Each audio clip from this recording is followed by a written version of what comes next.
Okay, so where we were last week, you spent more time investigating the rooms around the northern part of the map, which is the bit that the Bumblebashers used to live in, before you decided to cross the corridor and move south into the area, where the Bumblebashers warned you about maybe cultists and undead.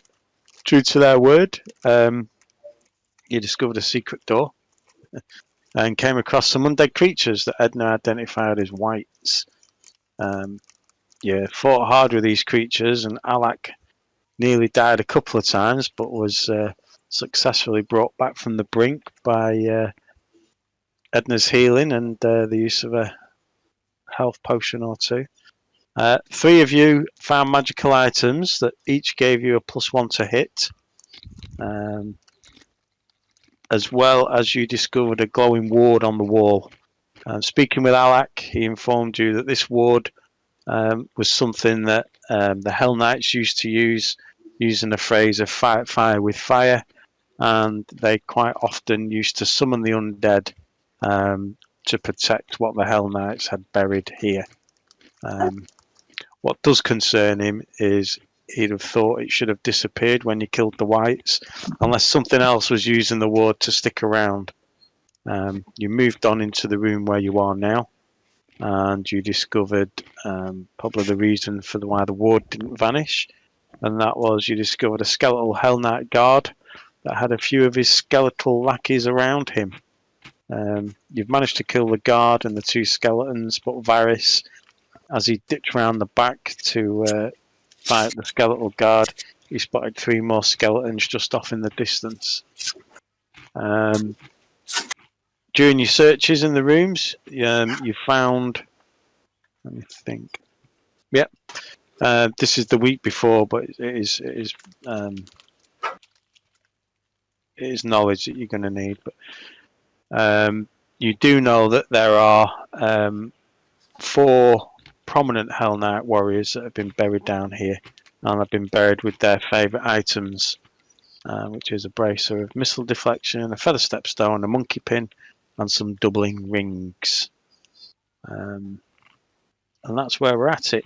I have rolled initiative for the skeletons because as Varys sort of stepped into their view, they came into play. So the first person to move now is Belfie. Now, Belfie, I don't know whether you can see the skeletons, but they're around here. I can just see some skeletal spear things. Oh, you can see them?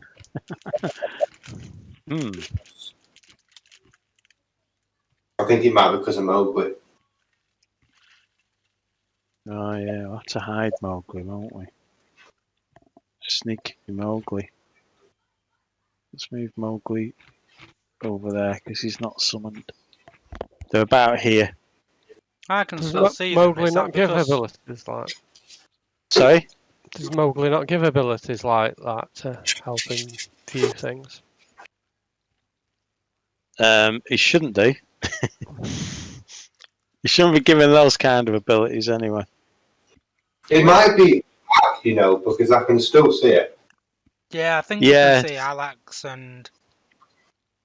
Well, I think we can see each other's lights by the looks of it. Yeah, it's set up so you can see each other's lights, just so you weren't all just wandering around in your own little globe of darkness. Yeah, right. But I think what's messed it up is Mowgli. I think Mowgli had access to the full map. So I don't know how much of it you can see, but... cast a spell, which meant we could all see a bit better. Yeah, and that, unfortunately, I can't get it to work on the UI. I'll have to have a proper play with it when you guys aren't on the map.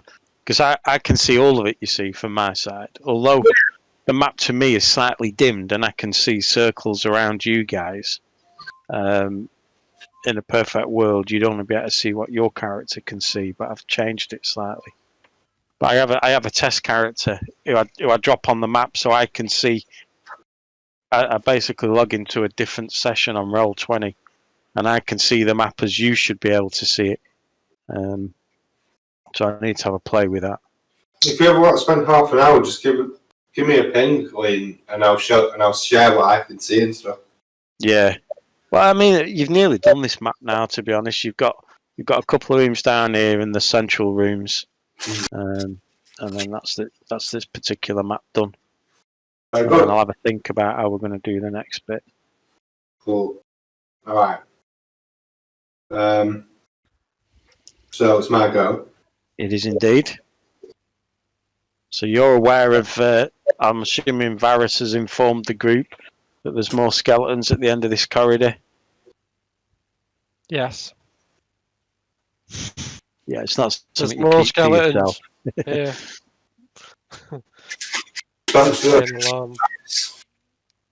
So, if I recall correctly, Belfair is still sat down. Yeah, he's sitting on this chair you managed to find, weren't you? Yeah, on a stool. So he's just going to casually go up, and we're going to investigate these skeletons.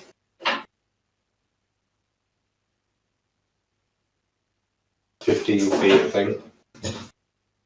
20. 5 foot. I can just see them. Yeah. I'm kind of in between now. That's a square, isn't it? Right.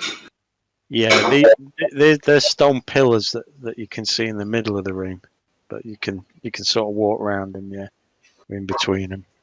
Well, I can cast from here because I have that thing that doubles my range. Okay. Just to make sure I'm not talking bollocks. Sorry about this, everyone. Where is it? I do have it somewhere.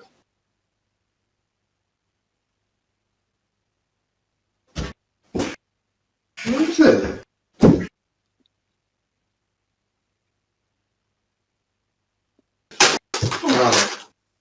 Okay. Sorry. Change yourself. No. I have something that allows me to increase my spell attack range. I can't find it.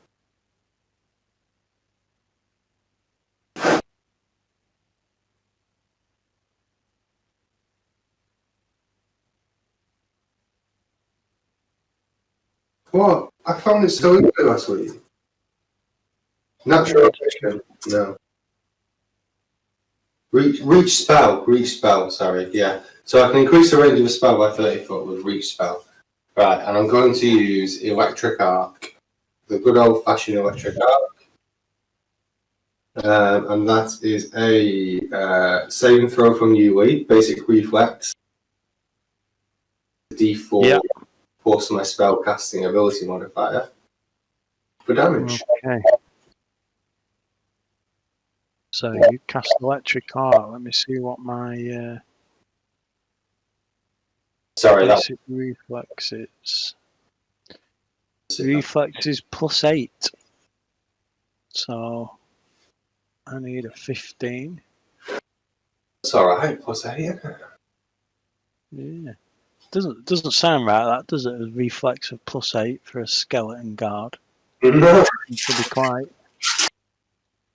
Just double check that. Yeah, you imagine it to be quite slow. Right, so I roll from the skeletons top to bottom. Oh, what have I done there? 13 +8 is 21, so the first one passes.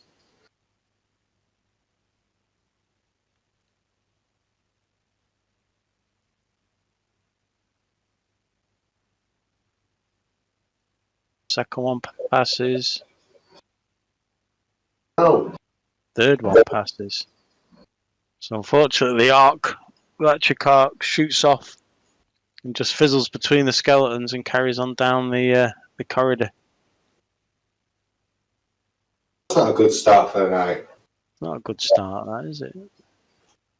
Okay, so a little bit dejected, Belfair is going to cast guidance on Varys. Right. Okay, so remember that, Varys, you've got a +1. The next person to go after Belfier is... I realised I couldn't do that last move. That was already done because I moved. Of course, yes. So ignore that, Varys. Sorry, guys. Ignore what? You didn't get +1 to your roll. Okay, so this guy's going next, and he's going 5, 10, 15, and he's going to take a chunk out of Alak. And these do... They are carrying scimitars. Did he just walk in there? Oh, Did who? that skeleton just walk in. Yeah, just step forward, yeah. Is it? Oh, I'm just trying to see what square is he on. Is he adjacent to me there or not? No, there's got some pillars between you. There's actually a square pillow in the centre. A square row. There's three rows in that room. So I get a d20 plus my scimitar is +6. 24. And that does hit Alak. So the damage is a d6 plus 2.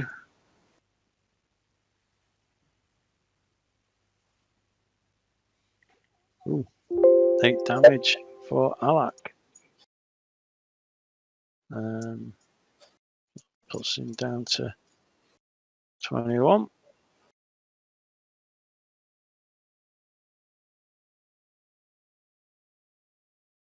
And I'll have another attack, but this time it's just a d20 plus 1. Oh, on the second attack, the skeleton misses. So the next person to go is Edna. Okay. So, where am I? I'm just trying to work out my spell range, sorry. Can't see the squares as well today. Zoom, zoom, zoom.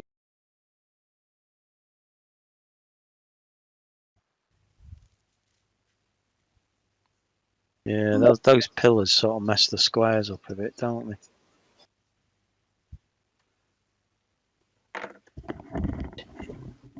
Oh, it must be 20 foot away anyway. So, spells.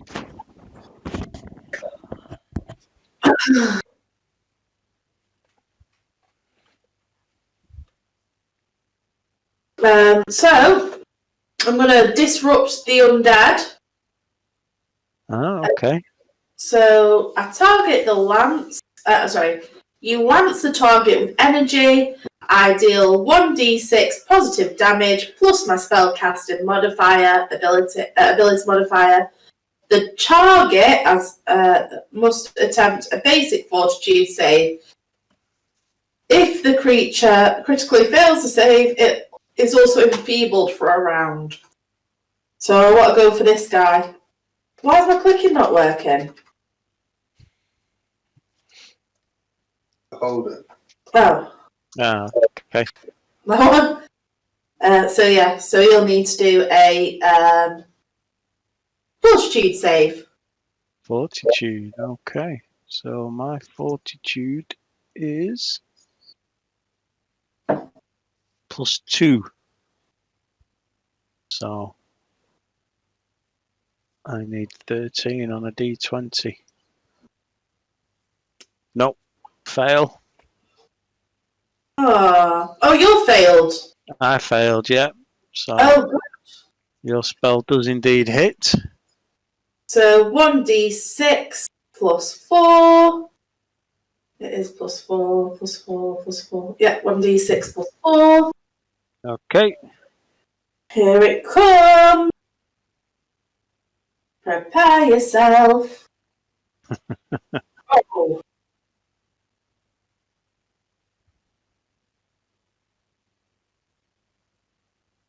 Just say rolling the dice. Why is the dice not rolled? Yeah, nothing's appeared yet. Oh. There's something wrong with this laptop, Kyle, at the moment. I'm just going to put that out there. You can't Kyle roll for you if it's easier. A D6 plus 4. Oh, it's happened. Like 5 times. Oh. Loads of damage. The first one says 5. And the second one. And the second one. Second one. Okay, Edna. So you send out a large amount of energy that shoots across the room, just goes over Alex's shoulder, and hits the skeleton square in the chest. Do you want to describe how it dies? Oh, is it dead? So this energy lance hits the skeleton square in the head, and its head just like puffs into a cloud of like speckles is, like in the air, and then the rest of it's bones. I don't think those have balls. I mean, because they're all dried up, aren't they? But its bones fall to the floor with like a little, the little noise. Like the end of EastEnders. Yeah. Wow, good. Just played the EastEnders theme tune right there. Okay, you've still got a move left. Oh, but what do I do with that move? I might just move a bit more forward, so I'm kind of closer, but not in trouble. Okay. Thank you, Edna. The next person's Varys. I'm going to restart my laptop, everyone, just so everyone knows. Okay. I think I've problems. Very immersive. Don't take too much damage, Varys. While the healer's not there. Less than half health.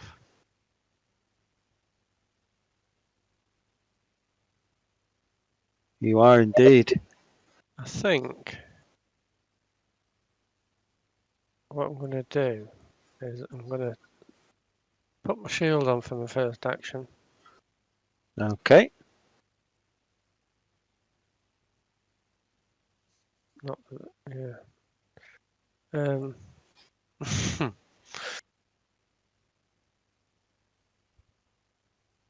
Bit strange, but I'm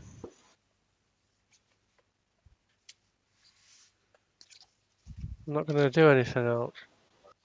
Okay, just stand in your ground. Yeah. Well, I'm trying to think what else I can do. Sorry, I'm going to do something else. I'm going to raise my shield. Okay. So you took your shield out, you're raising it. Yeah.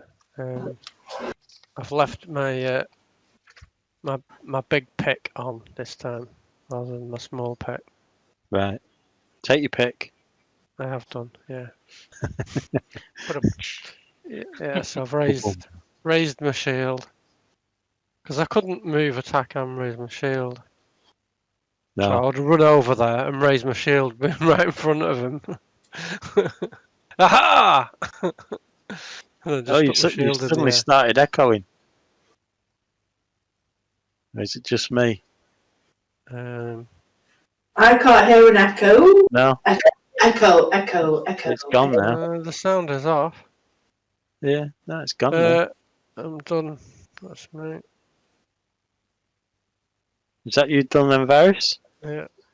Okay, next person to go is this guy. He's going to go 5, 10. That's one move. And he's going to attack. I've got an attack of opportunity.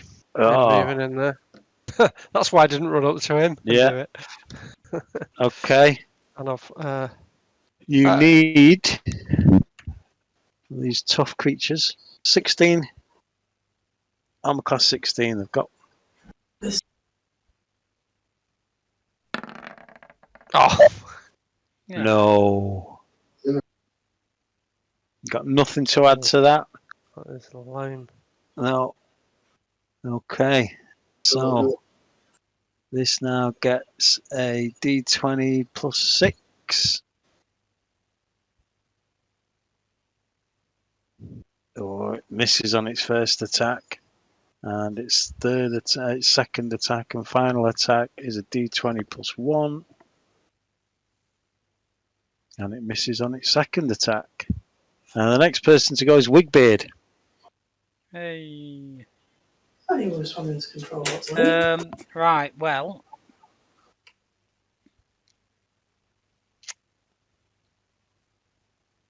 I'm going to attack this one here with my bow. So Okay. that is plus 8. Okay, you need a 16.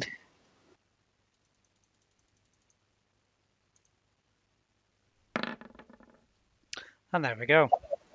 Ooh, Is that a that's crit? That is indeed a crit. Excellent. Ooh, damn! It's on Good fire. start. Unfortunately, what does that gain me? Because it doesn't say anything. You just get double damage. Just double damage, right? So it's just a d6. Yeah, so it's 2d6 now. Should I roll 2 or is it just 1 and double it? I'd roll 1 and double it. I can never remember which way around we do that. I think we change it each week. Right, we'll roll 1 and double it. Even though it's probably safer to roll 2 because if I roll 2 1s, I mean if I roll a 1 and double it, it's 2. Whereas the chances of rolling 2 1s are pretty slim. But it's okay. Yeah, I'll roll 1 and double it. Roll 2 then. No, it's okay. There we go. That'll do. Hey, you don't want to roll another one now, do you? No. That'll do. Just roll another one, just for the sake of it. We're going to give you 8 damage. Oh, there you go. Yeah. Yeah, there you go. Let's get jiggy with 3. That will Right, Wigbeard, do you want to explain how this skeleton dies? Yeah, so I get my hand grasp bow, point it straight at the skeleton, fire it, and as it hits the skeleton right in the chest, his arms and legs just drop off, and then his head rolls across the floor.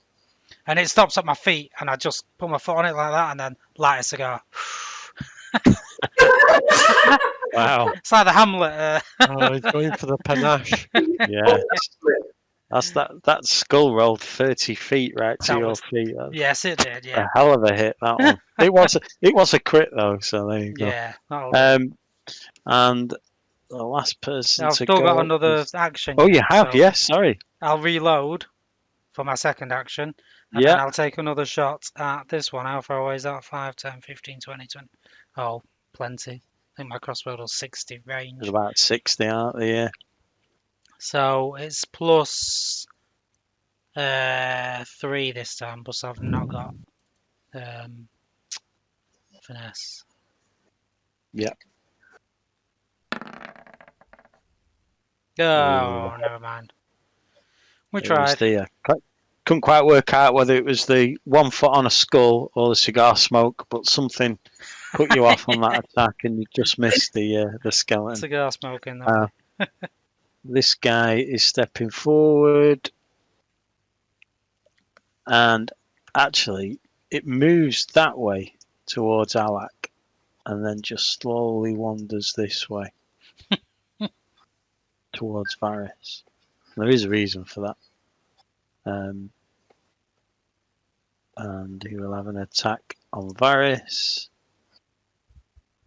I'm assuming you've got more than 16 armor class, Varys. Yep. Yeah. Second attack misses again. Okay, so we are now back round to Belfie. Okay, so Put the fear in there, Belfia. thank- thank- I was trying to go with something, it didn't work. So, just move on. I'm moving on. There's Right. a distinct lack of finesse going on around here now. Because I've got low charisma. Alfie, eyes up the cigar that Wigbeard's just pops out, and he's thinking, this guy's been holding out on me with that top quality tobacco. And then in an effort to impress, cast the Disrupt Undead spell. Okay. So it's fortification, is it? Fortitude saving throw. My fortitude. Plus 8, I think you said last time, was it? No, fortitude's +2. It's reflex that's +8. No. So I need a 15 +2. So I need get 15 or more. Oh, and I do. Yep. What a joke. Right, and he does his little whistle. I can't whistle. Imagine you heard a whistle. Can anyone whistle? Where do you want Mowgli? Just on the right of me, please. There we go. And he's going to come to do a couple of attacks now. So, one attack really. One move, he flies over behind the skeleton, and you know how much. The skeleton is now flanked. Kitty flank. And he's still got the taste of skeleton from last time, so he's going to swoop down and take a bite. The taste of skeleton. Mm. You need 16, Mowgli. 16, let's do it.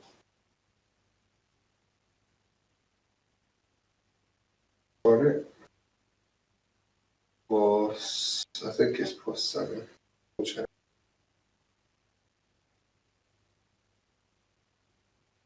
I should know by now, I know. 7. Sorry, I'm using this new mouse, it's a bit tricky. Oh, that's right. You need 14. He's flanked. Oof. Kitty flank. Flankety flanked. It worked.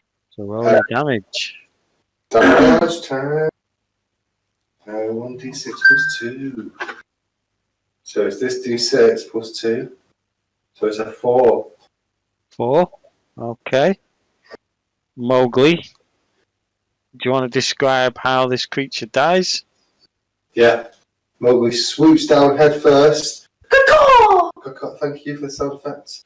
And he flies into the head of the skeleton to take a bite, but as he hits it, it just disintegrates. The head just disintegrates.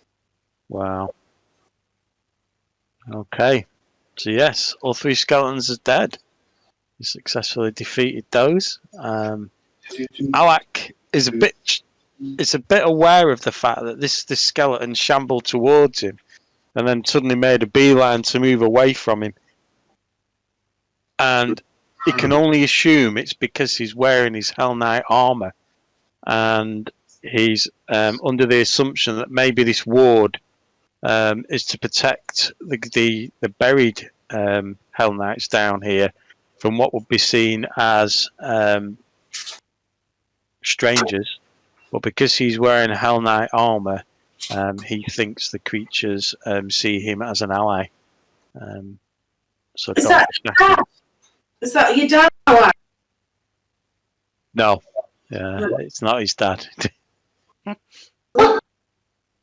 dad though, because your dad's buried down His there. dad's buried back at the family vault. Yeah. Does your dad have a bigger skull? He's not seen him dead, unfortunately. He's just seen him in the flesh. But Unfortunately. his dad did have his dad did have quite a big head. Yeah. If that helps. So we should have brought that armor from the other guy. Yeah. Oh yeah, we should have done. Oof. So I'll just explain roughly where you are. He says, "Where's my screen gone? Oh, there it is. No, that's not it. Bear with me a minute. I think I have closed.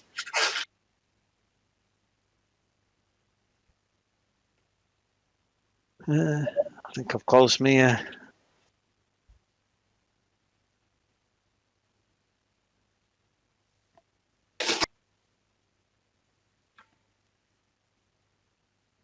Okay, so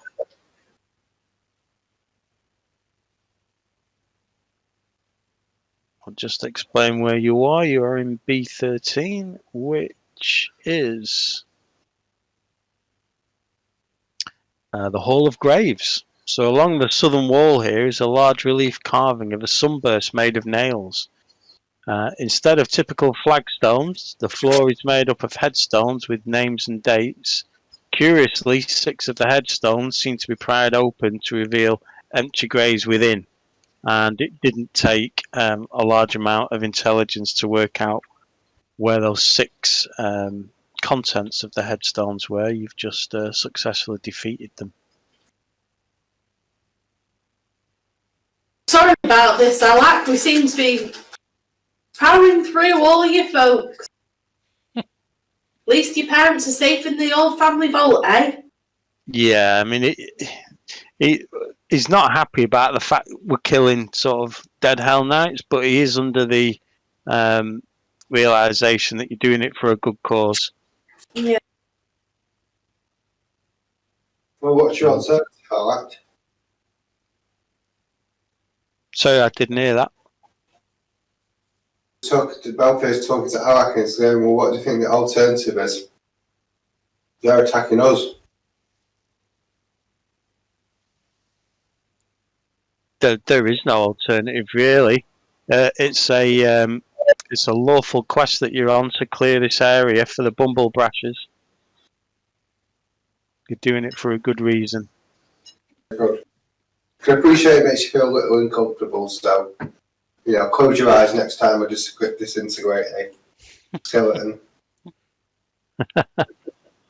Dare we venture a bit further down the room then? We there. After you. Yeah, we there. You go first. So we're moving Mowgli back out of the way again. I'm moving. So you've all moved up your levels now, so put your hit points back to your max. Unfortunately, it's not going to help Varys much, but you can put yourselves up to... so, for instance, Belfair would be 28 of 38 now.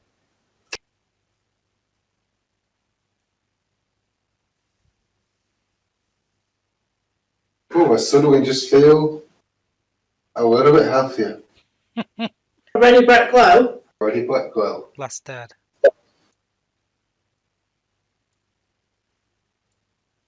So I'm just wandering over to this end of the room to see if there's anything. Yeah. Nope, there's another door. Well, you automatically suddenly heal back to full. 3. Okay. So yeah, you can see a door in this eastern wall. Shit all, one minute. The question is, do we go through the door? Because we've not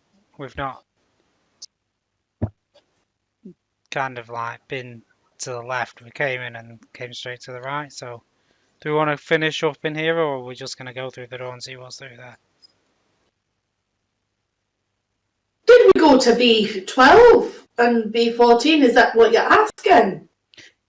Yes, but I didn't want to phrase it like that, because we don't actually know that B12 and B14 are there, because we've not got a map of this part of the... Mrs. Bumbasher gave us this wee map, and obviously planned ahead. Oh, I thought the map was only of the was the map just not of the top bit? Was it all of it? It was. No, the map was just the top bit. Oh God! Oh, Edna's gone psychic. Yeah. No, it's another thing I need to play with, and that the light should bounce off the walls.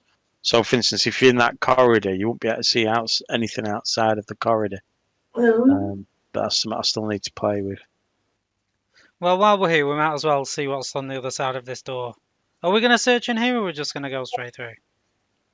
Right, give it a research. Okay. You spend roughly 10 minutes searching, and you don't really find anything of value. There's the scimitars that the skeletons were using, but they seem quite old and decrepit. There's nothing particularly interesting about them. Did you hear me then talk about WoW? I can I can hear someone. I don't know whose microphone it is. I was Um, on mute. Did you hear? I'm sure you answered me. No. That's what I mean. I think I can hear you with a slight echo. So maybe you've muted one side of it, and I can still hear the other side. Are Are you your playing? kids talking to you, I didn't or hear your anything. wife shouting you? No. Did your wife shout, Graham? No. All right. Maybe it's just the metal plate in my head. Interference. So, Yeah. because I said I thought it'd be like, wow, when we dinged, and then I was talking, and What? I'm No. sure you answered me. Oh, she is shouting me. Just a minute. What? Now he's psychic. Yeah. I I thought I just heard said it. we haven't all leveled up the same. Well, I haven't leveled up at all yet. See, all you've leveled up, all you should have leveled up is your maximum. So if Your your hit maximum is now 44 and you're at 20, you should be at 20 or 44. Yeah. But Yeah. So Wigbeard's at 42 and Edna's at 43 health. Yeah. So whatever you were at before, you were at that of 43. If that Oh, makes sense. right. If you're at 36, you're now at 36 out of 43. Oh, I don't know what I was at. But does it not just go to full when you level up? If you were Well, at full before. it would normally, but you'd normally go back to town and level and learn new spells and stuff. I don't know what was it before. Oh, as well. I'll just change it on the app back down and see what it goes to.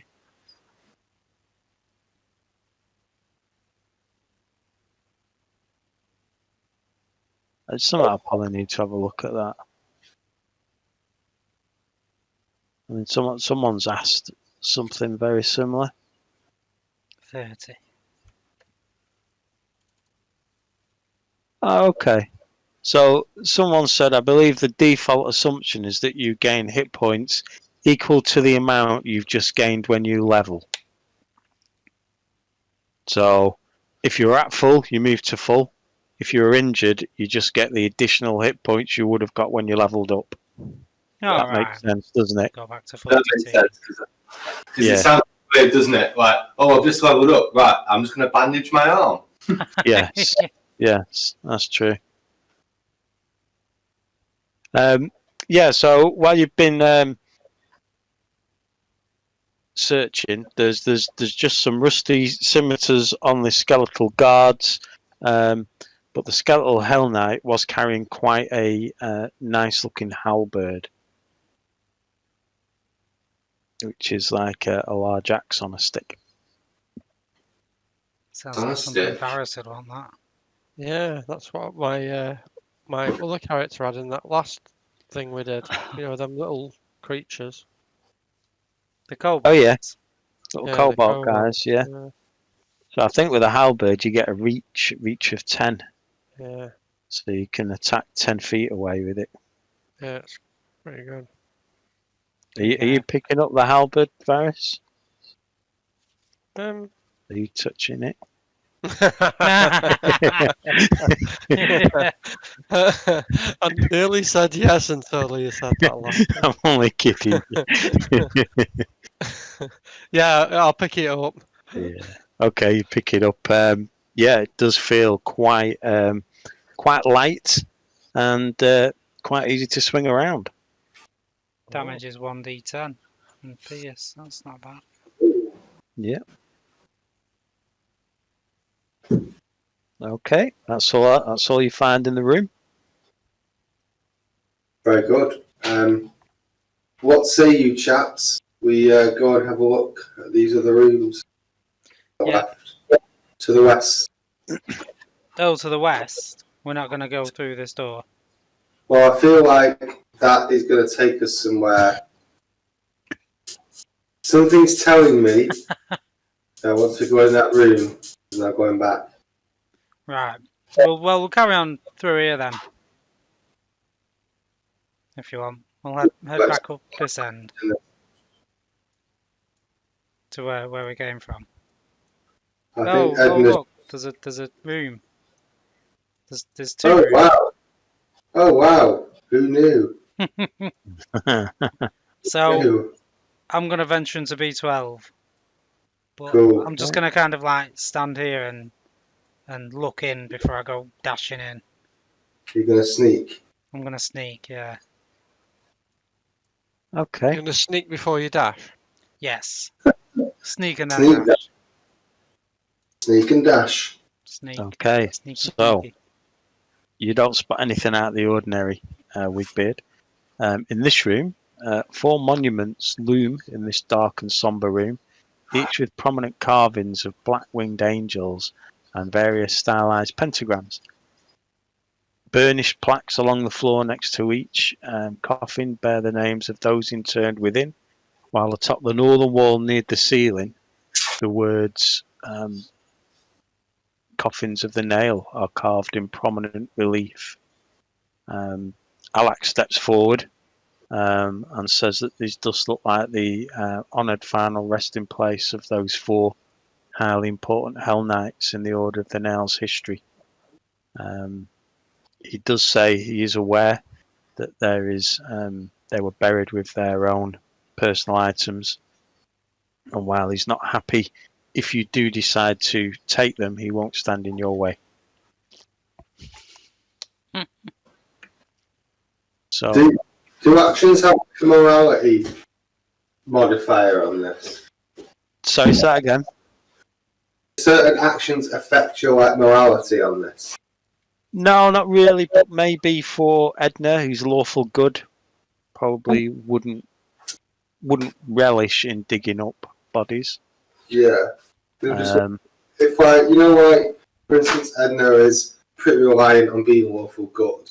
If Jazz was to play Edna as a murderous bitch, I think I'd lose my. yeah, how would that how would that pan out?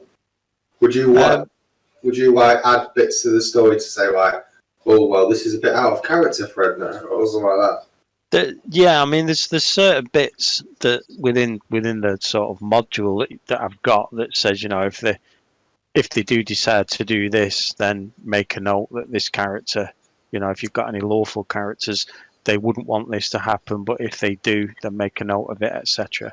There's nothing that's suddenly going to say all of a sudden, Edna's now chaotic evil, and she feasts on the innocent kind of thing.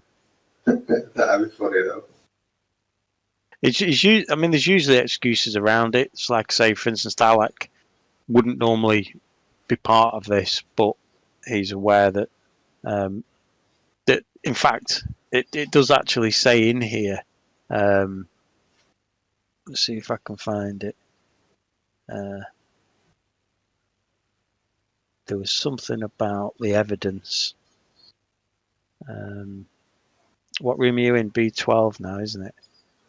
Yeah, it does say special. If Alak is travelling with the player characters and they decide to open the graves, he winces but doesn't stop them, especially if they carry the proof from areas B8, I think, that said there is useful treasure stored within, and you have found those bits of paper.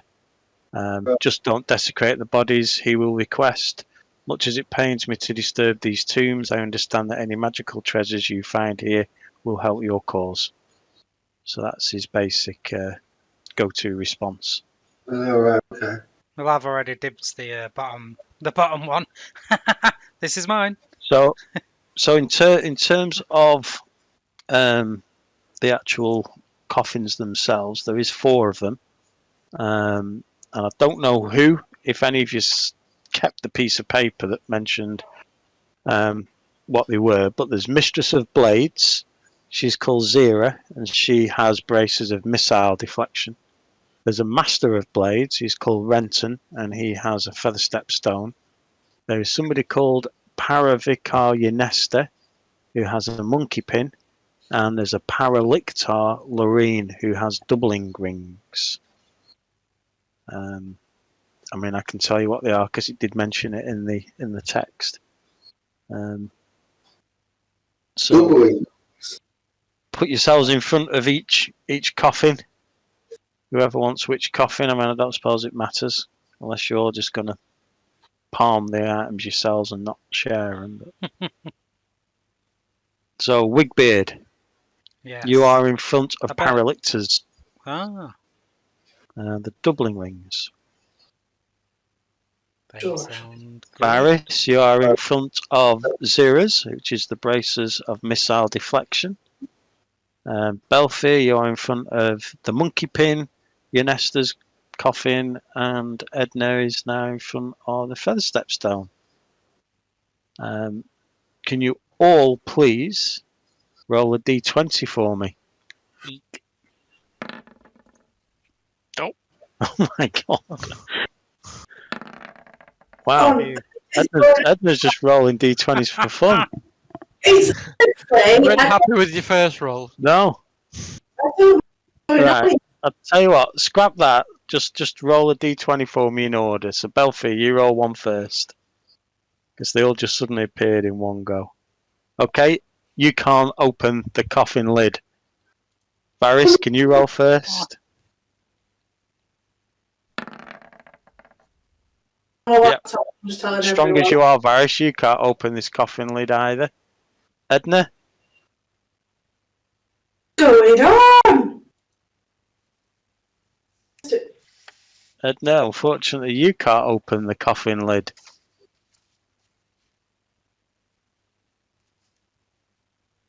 Pretty pleased about that. I wasn't Oh, sure. actually, Varys, what's your athletics? Oh, it's good. Athletics. 6. No. I don't know. I'll have to have a look. It's good though. What I'm expecting that.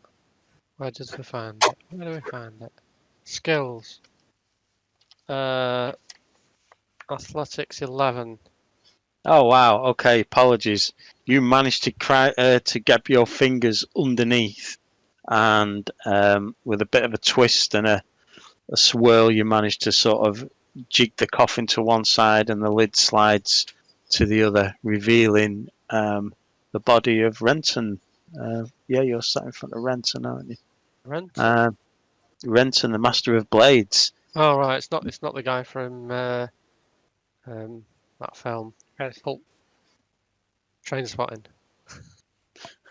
No, this head comes out of the toilet. No. What's your athletics, Belfier? Oh, now you're asking. 5.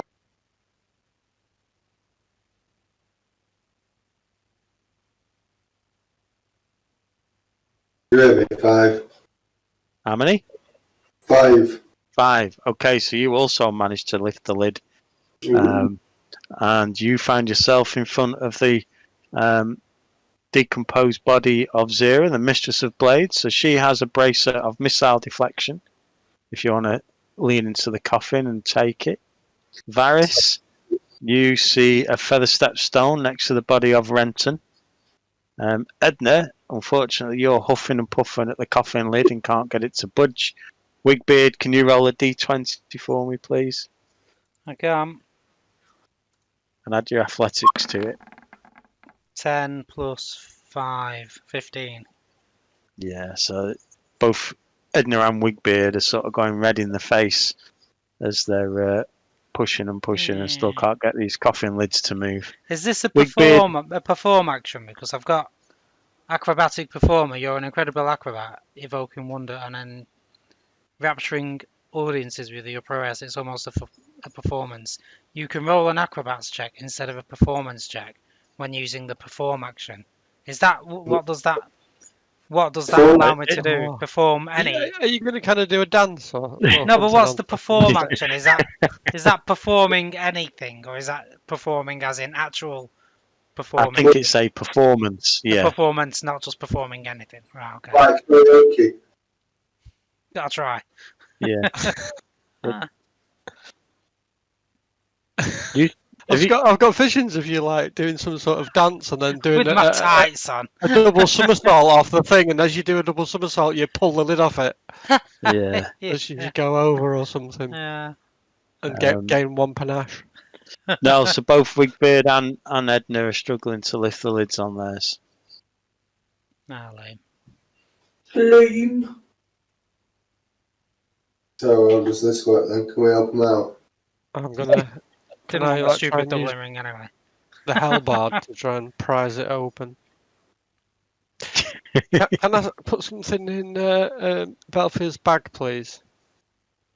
So it's that, but you're doubling up again. You're echoing. It might just be me. It doesn't happen. Tell you what, can I try speaking now, Varys? Yeah. Yeah, I think I've muted you in roll 20 now. Yeah, his picture's Uh, uh. disappeared. Yeah, how's that work? So's yours as well. Oh, there we go. Yeah. My picture's still up. When I click on Varys to whisper him, Belfiere's that. pictures and Wigbeard's picture vanishes. Oh, there you go. I can see Graham now. I can just see a grey screen where Graham's photograph used to be. Oh, there we go. Weird, Am I isn't it? not? Yeah. Oh, right. Is it Oh, echoing there now? it is. Nope. Is it echoing now? Yes. Yes. Right. No. It was on the right setting then. Oh, that's better. That's Now much better your now. camera's mad. Nobody has got theirs on. Yeah. No one's got cameras on today. Apart from me. You see mine, can't you? No. Yeah. Yeah, Really? I can see It's yours, very yeah. weird. Yeah, I can't see yours, Graham, but Yeah. it just appeared then briefly and then it went again. Yeah, that's because I was switching it off and on, trying to turn the mic off. Oh, right. Well, the mic was Ah. already off, so it was already on the right setting. Strange. Okay, so how do you want to try and open these two other lids?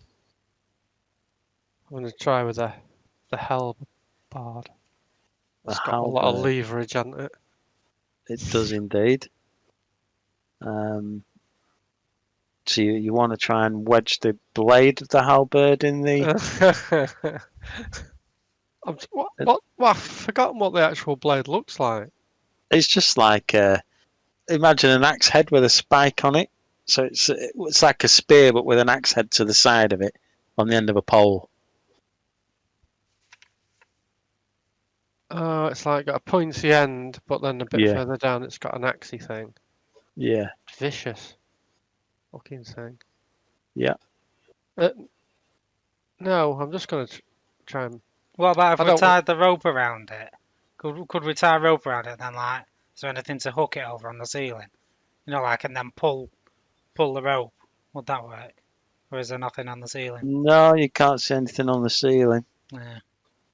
But we all just push it. Yeah, I think that's a better idea. Okay. Who's pushing it? The end of this thing's only thin, it's going to just... Yeah. Okay, so Belfier, after watching Varys sort of play with this halberd and stick it in various crevices on the coffin and then sort of rub his chin and put it back on his back, you suggest that just as a group, you just all push the lid and Can I cast, surprisingly, it comes off quite easily. And you do the same for the fourth coffin and yes, that lid comes off quite easily as well. you just don't need to overthink these things. Can I put my main goosh into your bag of holding, please, Belfier? You mean gooch? My main goosh. I don't- Not sure that's the right pronunciation. It's definitely not. Is that Gauche? It is, yeah. It is, yeah. Yeah. Yes. What What is is how it? you pronounce that? Is that a gooch? Right, I'm going to ask Google. Yeah, don't. What's happening? Goosh. Well, why are you using... Oh, it sounds French, doesn't it? Gauche. Because I think gooch... it is French, yeah. Gooch... Dagger. No, the goosh is according to Urban Dictionary, is the area between the genitalia and the anus. Example: I punched him hard in the goosh. That's a gooch. Wow. That is a goosh. That is a Just- gooch. Just taking Gooche. a really different. See, now you're gooch. Well, whatever it is putting it in your bag and not mine. That's what you're doing with my bag. Right, I've got- Okay. yeah, So now that the coffins have been, Alec was quite relieved watching you just push the lids off, especially when Wigbeard took out a piece of rope and was trying to work out where to wrap it round to lift the coffin.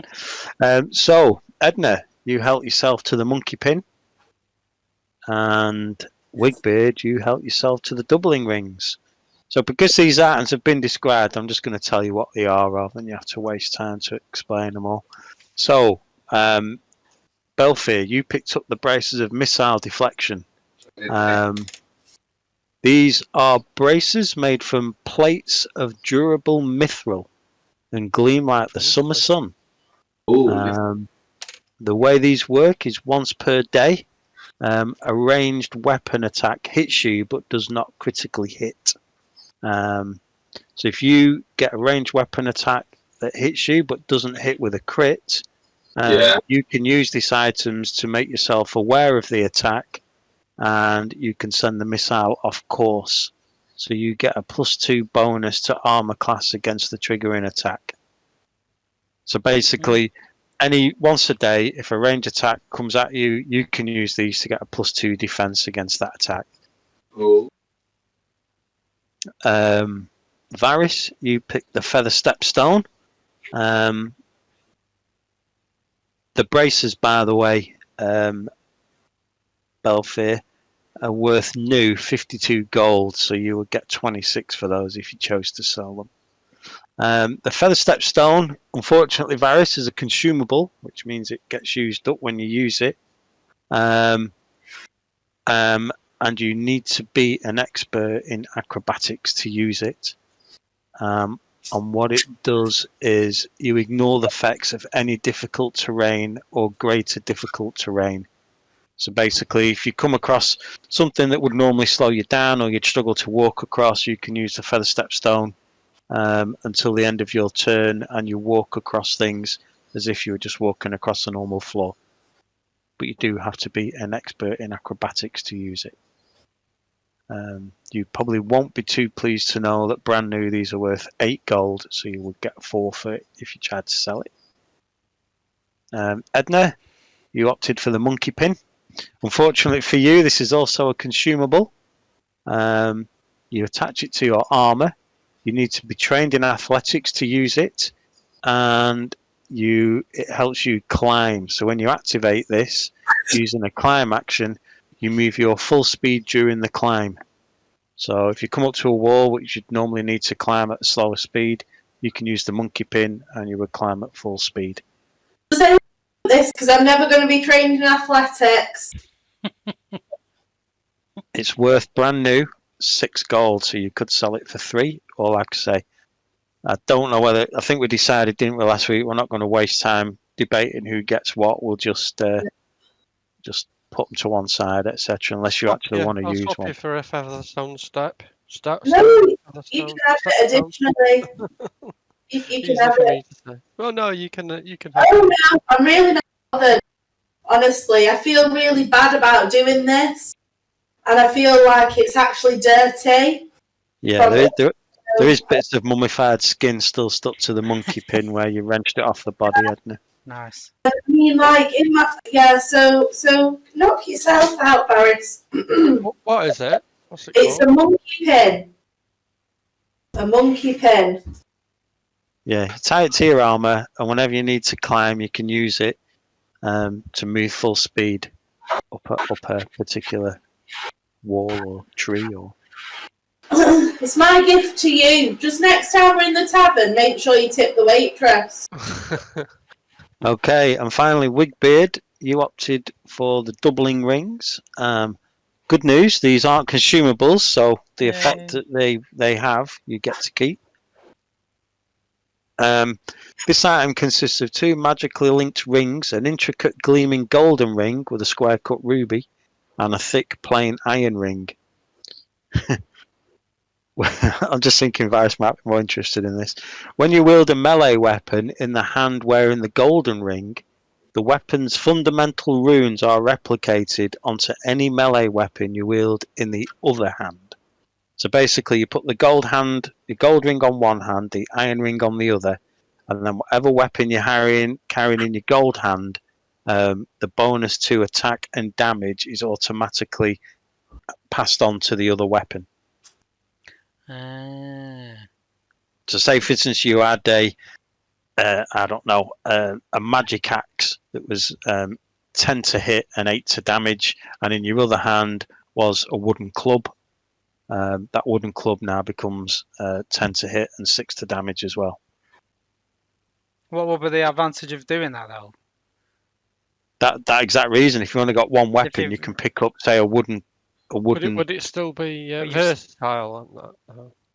If No, it only carries over the item bonus to attack and the weapon damage. But if you've Yeah, got but if something in you're- your right hand, what's the advantage of having something as good in your left hand? Like dual wielding, you mean?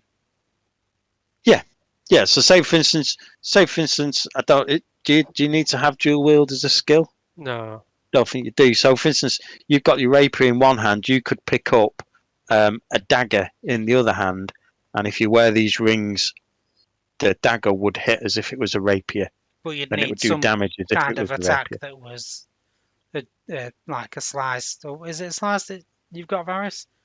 Where you can attack No. with... a wall slice. Yeah, It only carries over the bonus to attack and the damage, so it still functions as a piercing dagger, but it hits with the same value as the rapier would, and it so you does the could same just- damage as the rapier would. you could just use that as one attack. You Oh, don't so need to use any special action. no, but you can use both hands. You can use both weapons at the same time. Everybody can do that. There's not stopping you carrying two weapons. Oh, right. But what this does is it allows you to transfer the values to attack and damage from one weapon to the other.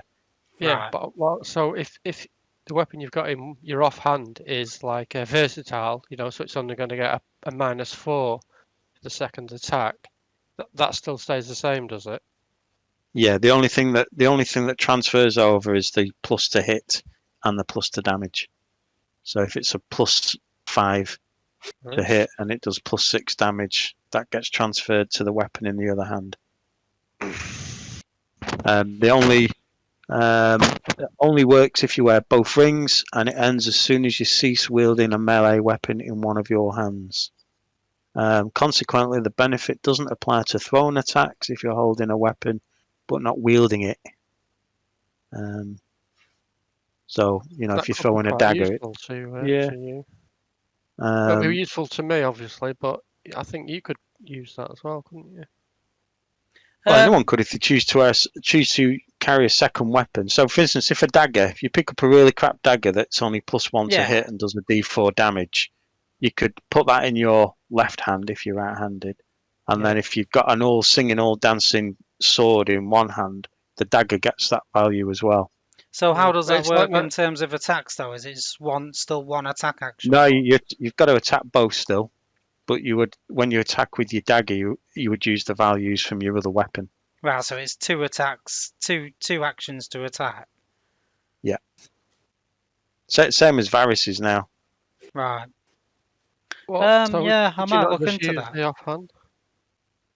Eh? You could just use that as a weapon, couldn't you? You don't need to. Why do you need to do two attacks? I just don't understand the dual wielding, what bonus it gives you and how it works. Varys has I was got asking something Lee called. what he just said. Why do you need to attack with two attacks? If you've got one in each hand, can you not just use either and they'll be the same?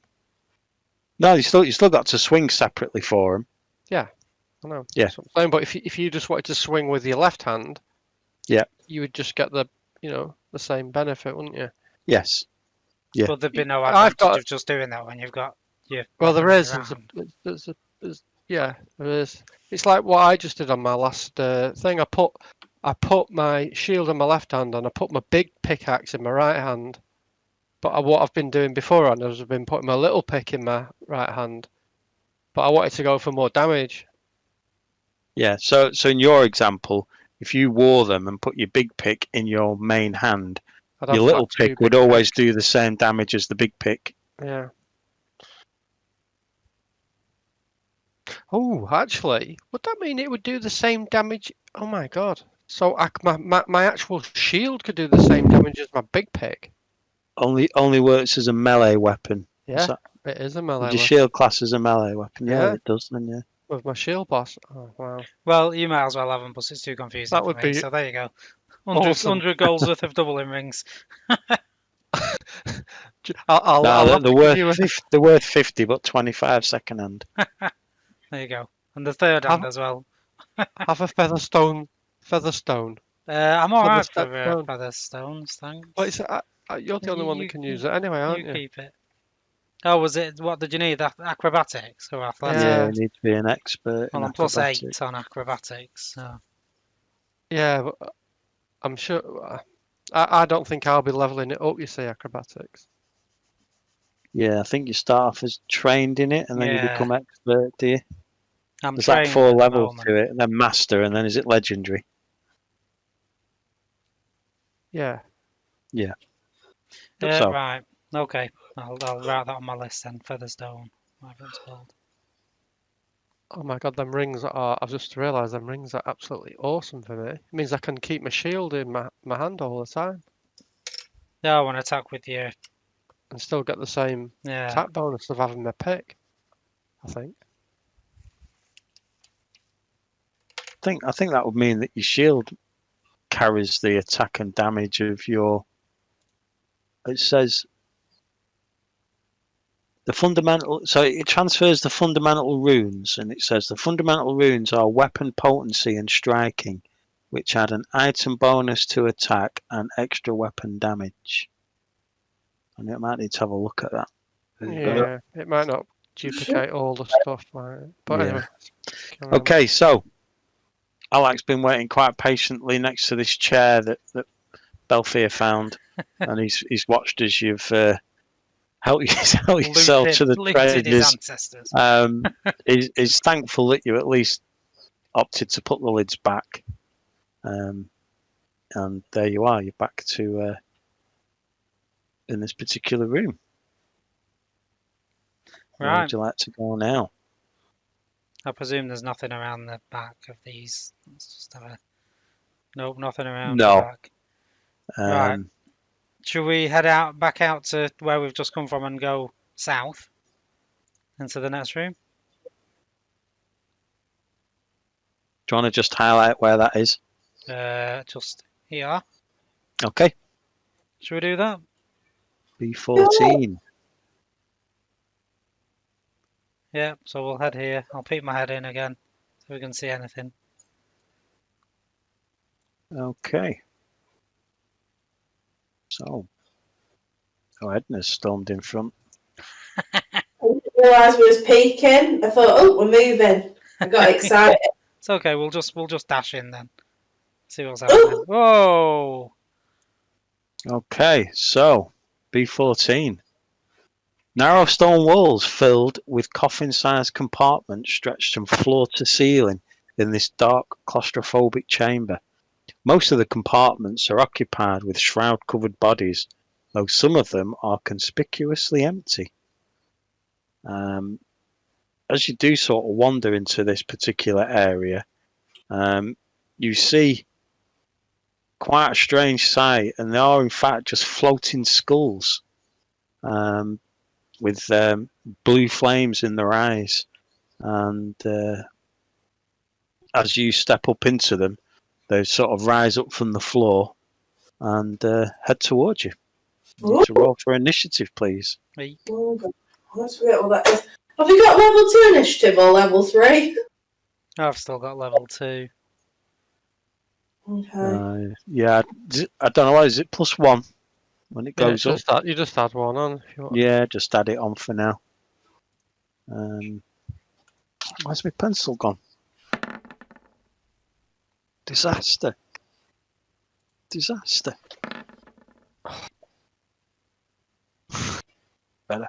8 and 7, 7 and 8. I've got 11 perception. Right, so we've got Wigbeard, Edna, Perception. Belfier. I've got 9. Yeah, you haven't added your thing on that set. Okay. So Varys has got 15, is that correct? Yeah. I've got 11 perception now. I've got perception.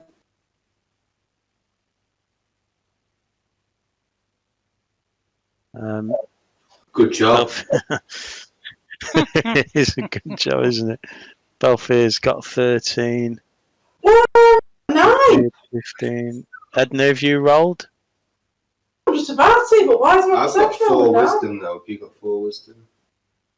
Let me roll for Alak. I have 4 wisdom, that's why I'm so confused. Nines. Right, 1 second, everybody. 9's good. Well, I'm just nipping to the loo, so if it comes to who goes first between me and Varys, Varys, just go first. I'll be back Yeah. in a moment. Okay, Edna got 18. Yeah, so... Okay, and let me roll my... These are called hell crowns, these creatures. 4 wisdom? I've got 7 proficiency as well. I don't know where that's come from. Proficiency in what? Perception. How'd you get proficiency? How'd you get fucking... How'd you I fucking don't what? know. It's just happened for me. Just happened. The app told me. Right, 8 plus 10. 18. 6 plus 10, 16. Bullshit. So I've got 1, 2, 3, Yeah, have you done your skill increase? I'm 4. an expert in perception. Is that still increasing perception and I went to... I don't think I did. It might be a class thing or something like that. Might be. Oh, it's just weird. I put my extra skill points in medicine. Yeah, I don't think it's a skill point, is it? Perception. Not a skill point, Yeah, it's hard to work out how your perception's calculated because your app does it, doesn't it? Yeah, I can't even find the perception where it on the app. It's on a fence, under a fence. Fence. Oh, right. That makes sense, I guess. Yeah. Oh yeah, I'm at expert perception. Yeah, same. how's it getting Yeah, options now? I'm still So it's from your wisdom. yeah. It's your proficiency bonus in perception plus your wisdom modifier. I think that's what she's saying. Where does the proficiency modifier? Yeah, that's what I'm saying. Where does the proficiency modifier change? Because I'm still just trained in perception. So your proficiency modifier is 2 for trained, 2 for expert. So if you're on expert, you're on 4 plus your level. Are you an That's expert? why I'm on 7. So I've got 4 for my expert and then 3 for my level. So I'm on plus 7. Do you not have any wisdom? I've got 1 wisdom, so I'm on 8. Yeah. Yeah, that is weird because Jazz isn't on plus 7, and she's level 3 and has 4 wisdom, so she should. Yeah. Should be So at- she should have. Are you trained or expert? I'm trained, but how am I an expert? Sorry. Do you have to, how do you become an expert in it? Are you meant to use like... Because she's got plus 5 proficiency. Plus Rather 5 proficiency plus your wisdom is what? Yeah, I'm looking at your Three. character sheet, Edna. Your perception's plus 9. I'm saying I just thought it'd be high because I've had the highest so far. How Well, does yours proficiency? is the highest. I don't know what's Yeah. happened to. It says you've got a perception proficiency value of 5 and a wisdom of 4. So Yeah. your perception is plus 9. She's wondering where the proficiency comes from. Yeah, Yeah. whereas It's yeah. So what have you got? 5. So that's you've got 3 for your level and then 2 because you're trained. So that's your 5. so how So how does she's now asking how do you get trained to be expert? How do you increase your training level? Yeah, that's what I was saying before. It's not a skill, is it, where you can just decide to put in it?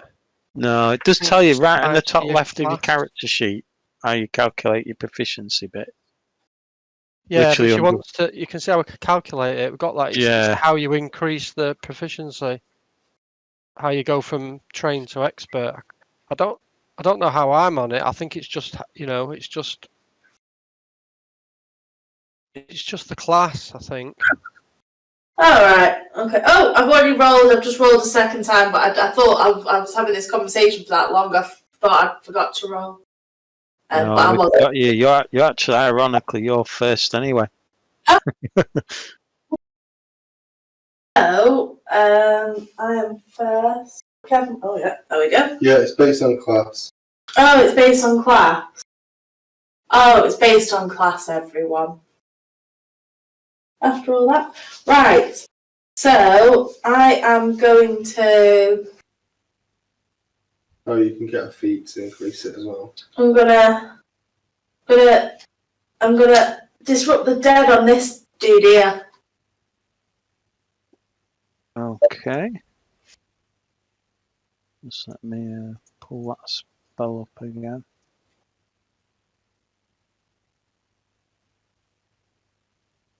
So you have to attempt a basic fortitude save. So my fortitude is +4. So it's a 15. I need 11 or more.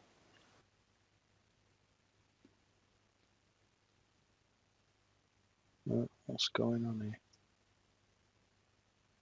So D20 +4. Nope, I failed it. Bloody hell. You're failing a lot tonight, Lee. I know. So you do D6, is it? Plus your spellcasting modifier? Plus 1d6.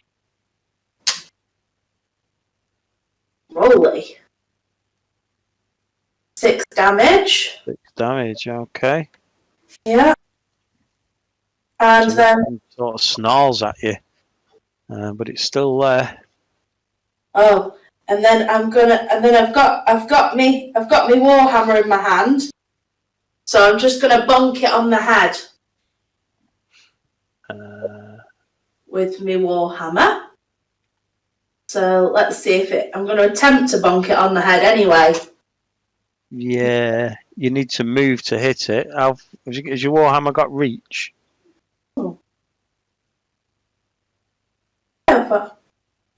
I thought that was is that not adjacent? No. You've got a 5 foot square there. Alright, well I will cast shield. Shield. Yeah. Okay. I'll cast shield instead. Okay, so the next one to move, ironically, is this guy, who moves forward and decides to attack Edna. And this creature... Oh, actually, no, he doesn't. He stays there and decides to attack Edna. Oh. These things, it says the attack, its ranged attack is nail. So it must be attacking with nails in some way. But it is ranged, it is +9. Does that hit you, Edna? Has that hit me? My armor class is 18, but I do have shield block. Shield. I do have shield block. So when my shield's raised, so I've got my shield raised because I've cast shield. You would take damage from a physical attack. You snap your shield in place to ward off a blow. Your shield prevents you from taking an amount of damage up to the shield's hardness. And you and the shield each take any remaining damage, possibly breaking or destroying the shield. Okay. Yeah. Yeah. So it's the magical shield, this one, isn't it? Yes. Yeah. So it does hit.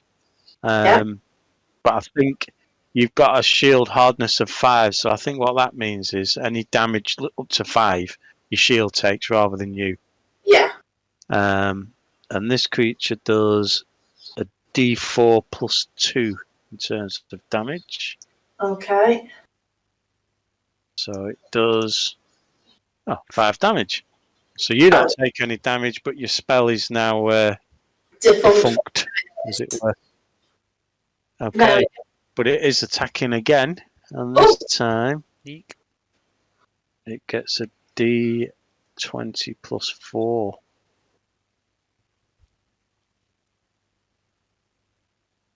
I think it misses you that time, does it? Your armor class is 18, did you say? Yes. And finally, it's going to have one more attack, and it misses. Oh, So that's said and done. That's Hellcrown 1 done. So Alex go next. And Alex just chooses to move down here. And as he squeezes past, he does apologise and say, unfortunately, these are my my Hell Knight friends, and I won't adversely attack them, but I will jump to your defence if it's needed. Thanks, So Alex. he's got a bit annoyed at the fact you've been robbing bodies, and although he's on your side for getting them, he's not going to actively start smashing these things to pieces. oh. Next person to go. Did you say Varys was going next ahead of Wigbeard? Can do, yeah. Yeah, so Varys, you're next. Okay.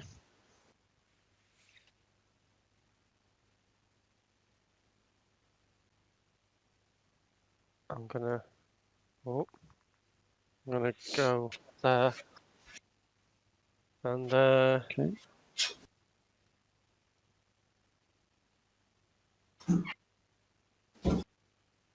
attack it with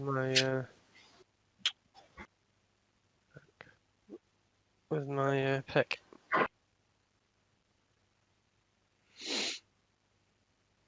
Okay, roll away. You need armor class of 16. Oh, actually, I'm going to do my double attack. So it's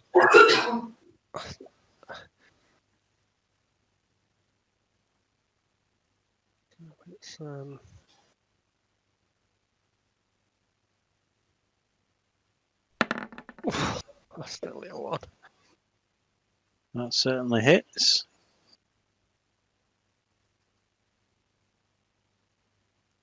Oh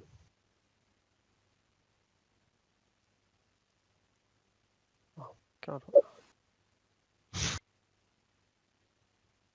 Need a bigger list of these things. Oh, on the last rolls and stuff. Yeah, Ooh. Well, that's your damage, is it? yeah. Okay. Uh, That's your first. That big pick. yeah, that was a big pick. I don't. Well, I just attack with it. I mean, I've got my thingy on, so it's going to be the same D6, but I think the shield is the D6 anyway. So. Yeah. What I'm One not thing. sure is One thing to be wary of with those rings, if you are using them, is it overrides whatever's in your other hand, regardless of if it's better. So if you do decide to use them and you start wielding a weapon in your main hand that does a D6 damage, and in your other hand is one that does a D20, it still only does a D6. you mean if you've got your rings on the wrong hand? Yeah. Yeah, Don't. something like that. Yeah. But basically, my problem at the moment is that it's usually I don't have a penalty, because it's my offhand is it's the one that what they're called, finesse. Yeah. But at the moment, I've got a shield. I'm a big pick, so I don't get a totally free. I don't get a totally free second, attack with that. I'm just not sure. I think it's just 2 though. It's not the full penalty. Right. So I think I'm on +9 for that. Yeah. I'll do that for +9. I think. Of course, I've not even got +9 on there. Amazing.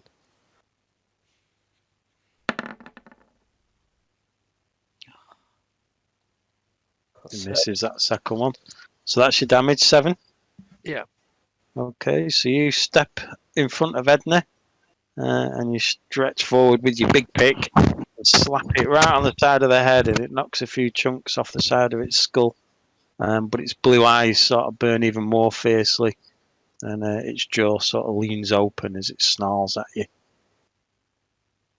So next is Wigbeard. Right.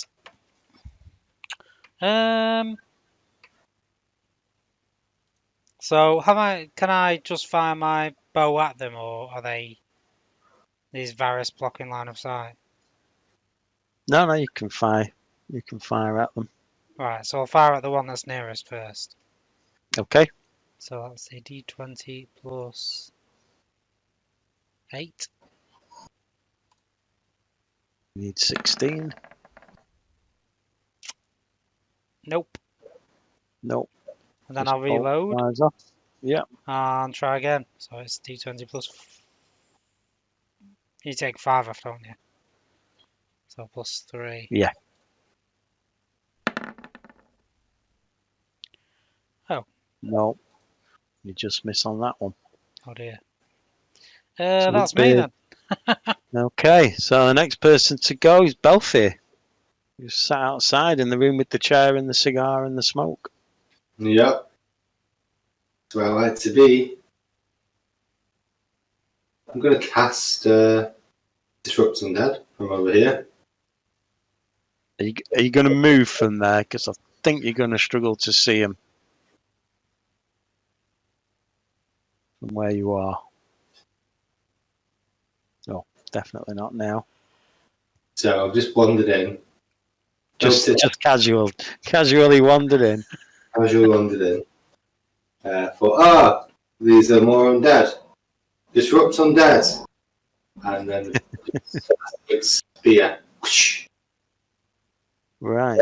So basic fortitude save, and the fortitude for these guys is +4. So it's a d20 +4, and I need 15 or more. Nope. I fail. So you do, is it 1d6 damage plus your spellcasting ability modifier?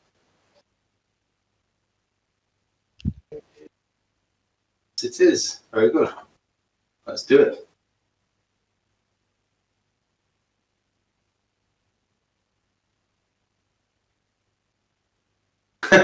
Ooh, 5 damage. Yeah. Okay, so you fire this lance of energy into this creature. It's been hit by Edna, it's been hit by Varys, and it's now hit by you. And it is looking very worse for wear. Its jaws hanging off at one side. The helmet that it's got on its head is sort of tinkering and falling on the floor, but it is still there. And while it is still there, its friend comes in to join the attack. And it is moving here. But similarly to the skeleton, it sort of moves away from Alec and heads towards Varys. So he's firing his. Is that just like a low wall or something between there? Yes. Yeah, there's things on either side of the wall, but so it doesn't really describe what the centre of the room is. So it is a d20 plus 9. What's your armor class, Varys? I think it's 20, is it? Yes. Yeah, so that misses. The next is +4.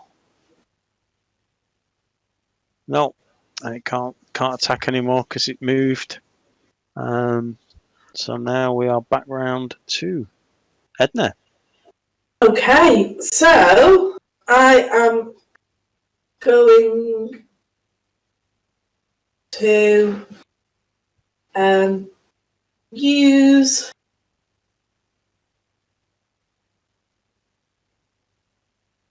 Disrupt Undead. Touch undead. Disrupt Undead. Oh, have you got it? That's what I've been using all night. Oh. So yes, do your basic fortitude save. Which one? This guy? This guy. Okay. Did we say it was? It's a d20 plus 4, isn't it? I need 15 or more. Oh, yes, so I passed that one. Okay. Unfortunately, it doesn't take any damage from it. So then I'm going to move here and do some mad flanking. That's me finished. Okay. Oh, I should have done that first.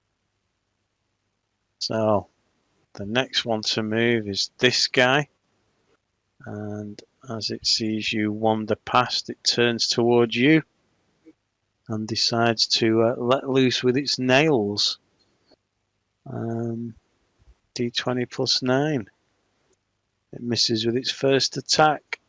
D20 plus 4. Ooh. Oh, Does it hit you with that?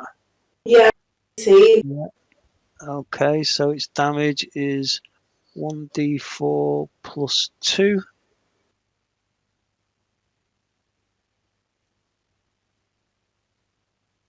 Ooh, so that is 6 damage, Edna. okie dokes. And you need to roll.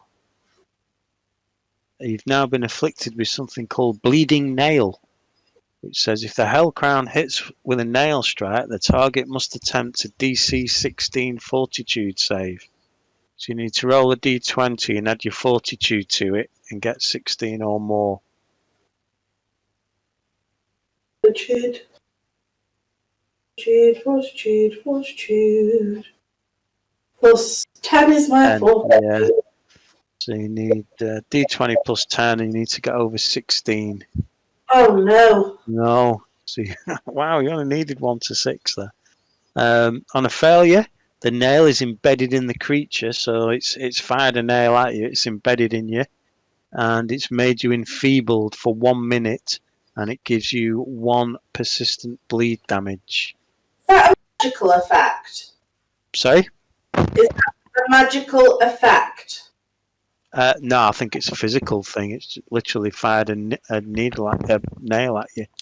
Oh, because otherwise I can call on ancient blood if it's a magical effect, but if it's not, it does not matter. No, it's I don't know what enfeebled 1 is.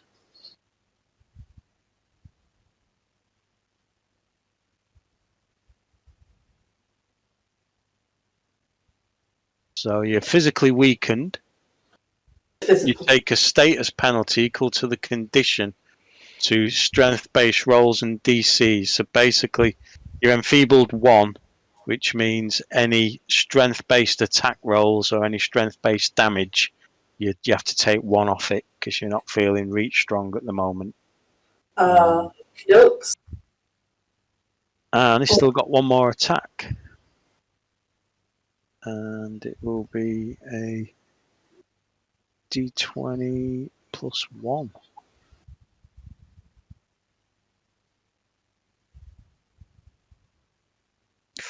Close. Armor class 18. No. 18. So he does hit that time as well. So it's a d4 plus 2 damage. So that's 4 damage. And you've got to roll a DC 16 again. Sorry, a d20. Oh, yeah, you no, you needed 16. So again, you fail that. So you are now enfeebled 2, which means you have to take 2 off each. And just make a note that you're enfeebled 2, because at the end of the turn, you take 2 damage from the nail until the fight's over. Then you've got to heal yourself up. Just seeing how long that bit lasts for.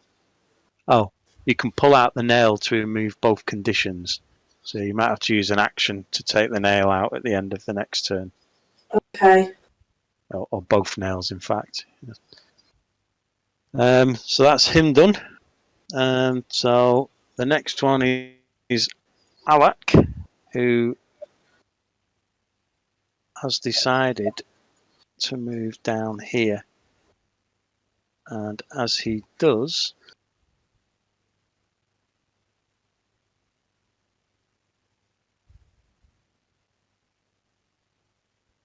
he shouts back and says, "There's 2 more of them back here." Oh, So he's trying to help. He's purposely not getting involved, but he's just letting you know what's happening. And then after Alec, it is Varys. Okay, so my first action, I am going to swap my shield out back to my pick. Okay, big pick, little pick. Well, yeah, I've already got the big pick, so I'll put the little pick. So I've got both now. You're not using the doubling rings. Yeah.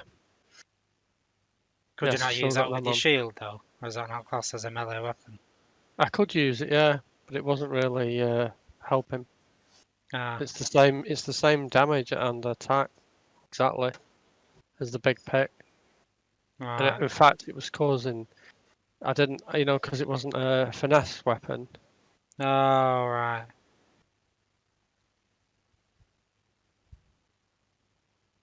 Okay.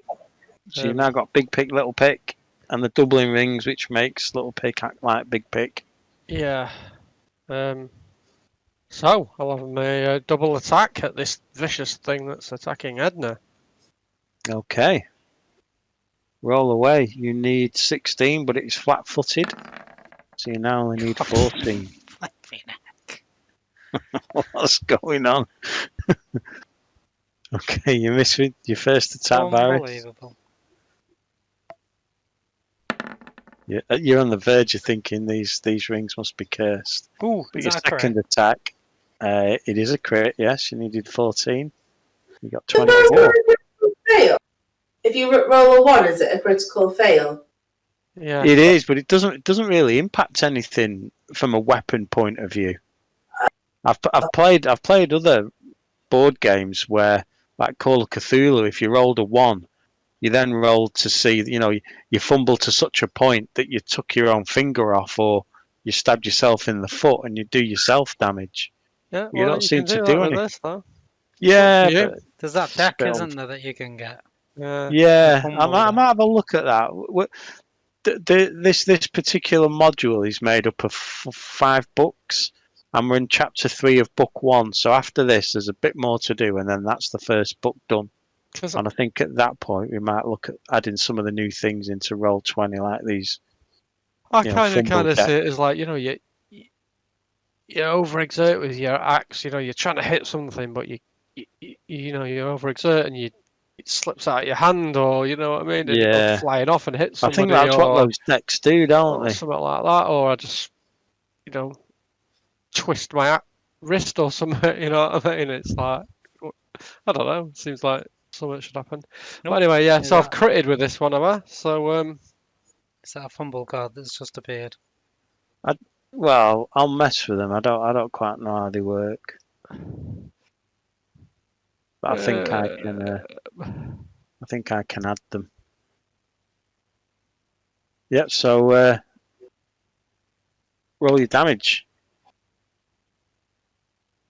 Oh, I've done it wrong. Nope. On the wrong thing completely. Why is it not even in the list? It's unbelievable. 10. It's a D10. Oh, Yeah, nice. yeah. That's Is that doubled? tripled. Tripled. That's ridiculous.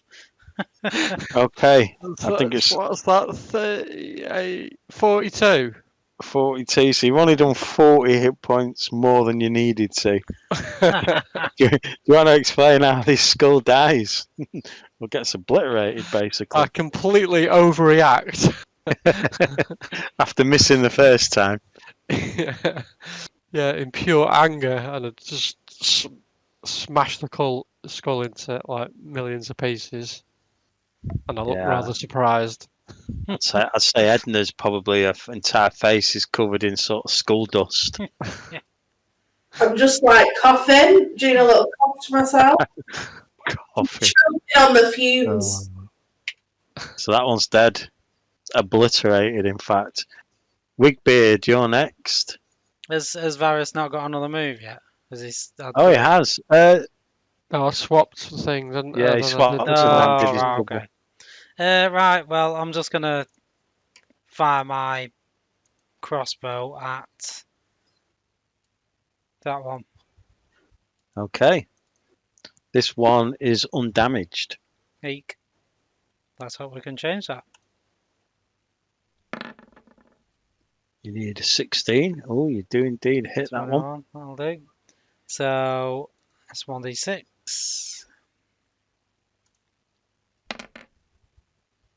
Yeah, 6. Wow. Excellent. 6 damage. Well done.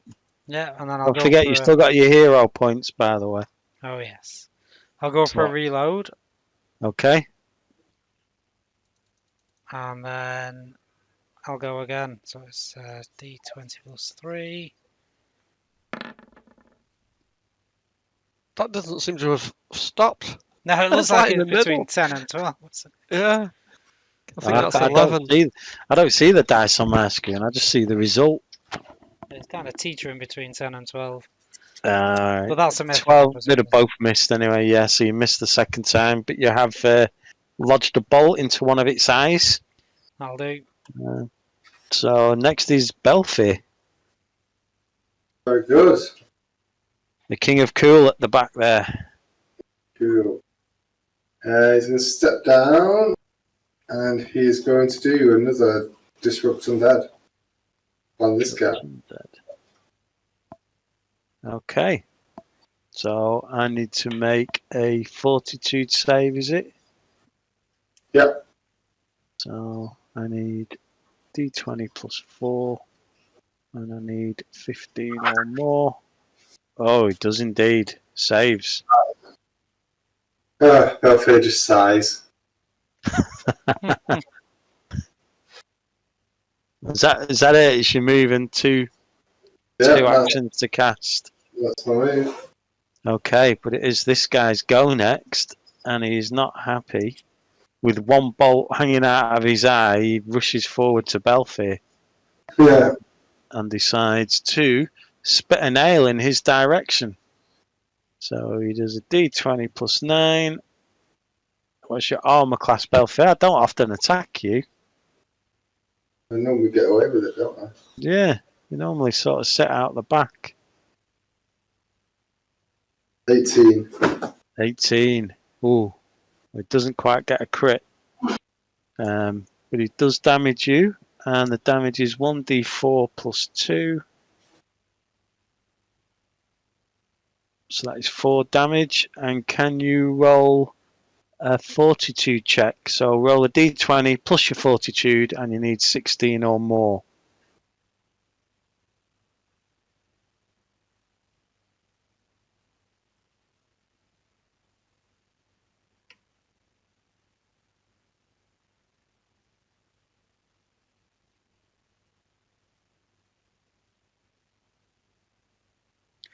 You well saved it. Nice. So the nail doesn't embed itself in you, it just scratches you. And he has one more go, d20 plus 1. What did you say your armor class was, sorry? 18. 18, yeah, so he misses on his second attack. And he's done. So we are now back round to Edna. Go on, Bright Shield. Get it sorted. Are these undead creatures? They are indeed, they're floating skulls, yeah. Two of them are within 30 foot of me, aren't they? They're Oh, when two- am I supposed to take my 2 damage, by the way? Was I meant to take... it depends. You've got to take an action to take the nails out, or you can suck up the 2 damage if you want to move and cast a spell, etc. I'm the damage. So I'm gonna take the damage. take the damage. So it's 2 damage to you then. 2 damage to me. Yeah, you're keeping a nail in each forearm that's bleeding away. And that's within 30 foot of me. That's within 30 foot of me. Is that 1, 2, 3, 4, 5, 6? They're all within 30 foot of me. I reckon it's a 3-action heal coming up, is it? It's a 3-action heal, but not just... A 3-action. Oh, nice. I forgot about that. I'm not going to use a heightened one now, or are we waiting until we go back to town for that? We'll wait until we go back to town. Back to town, right? So okay, I'm using my three actions. So disperse positive energy and a 30-foot emancipation. This targets all living and undead creatures. Wow. So This is a 30-foot emanation. So that to me suggests that you're in the center of it and it goes out 30 foot in all directions. that's what it would suggest to me too. Yeah. So that is Everything nice, all of them. yeah. So And I don't, yeah. And also Varys and I in the healing. what is it? What is it you roll? So I roll D8, 1D10. Because I've got a D10. I roll D10s, don't I? But because it's not. If it was heightened, it would be great. But at the moment, I think it's just one D8. So 1D8 hit points to a willing creature. So that's 2. Me and I've never used a 3-1 when it's got both. So Yeah, I'm just trying to work out whether they all add up because it said this the first one you've got to do a touch and it heals 1d8. The second one has a range of 30 feet and it increases the hit points restored by 8. So to me, that's a 1d8 plus 8. Yeah. And then the third one is you disperse positive energy all round in a 30-foot emanation. So and it's it like targets all living and undead. But it doesn't say. I imagine for you, it's a D10 plus 8. I'm assuming, is it? yeah, for the healing. But if the target is undead, you deal that amount of positive damage to it. Or it gets a basic fortune save. Yeah. So what I would do is roll your D10 plus 8, and we'll work out how much you heal everybody, because you're going to heal quite a few there. You'll heal yourself, Alak, and Varys.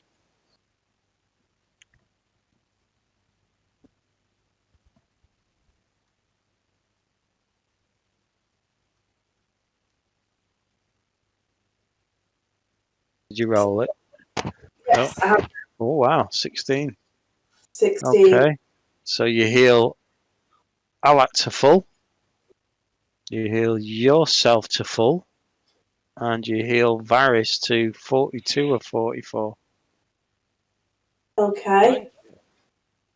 And I'm going to roll a fortitude check. It says a basic fortitude check, wasn't it? Yeah. My fortitude for a hell crown is plus 4. So this one needs 15 or more. Nope. That one misses. So he takes 16 damage. He does. You can explain how he dies shortly. I'm going to roll for this one.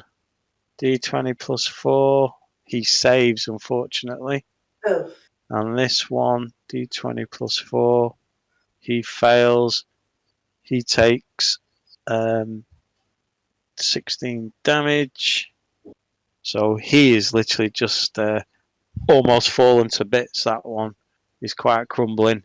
Yeah. His helmet's off to one side and the blue light in his eyes has slowly faded. But this one here is still untouched. Okay. Wow, did well there. It wasn't too bad, weren't too shabby. No. Good job. So the second person to go is Alak, and he is stepping to here, and you hear him shout back that he can't see anything else down this corridor other than a door at the end. Cheers, Alan!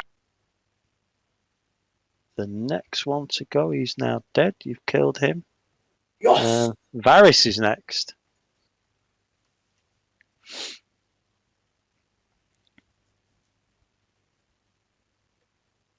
He's slowly sneaking.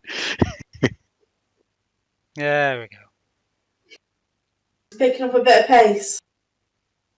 I'm assuming, can you not see him, Varys? Can now. Yeah.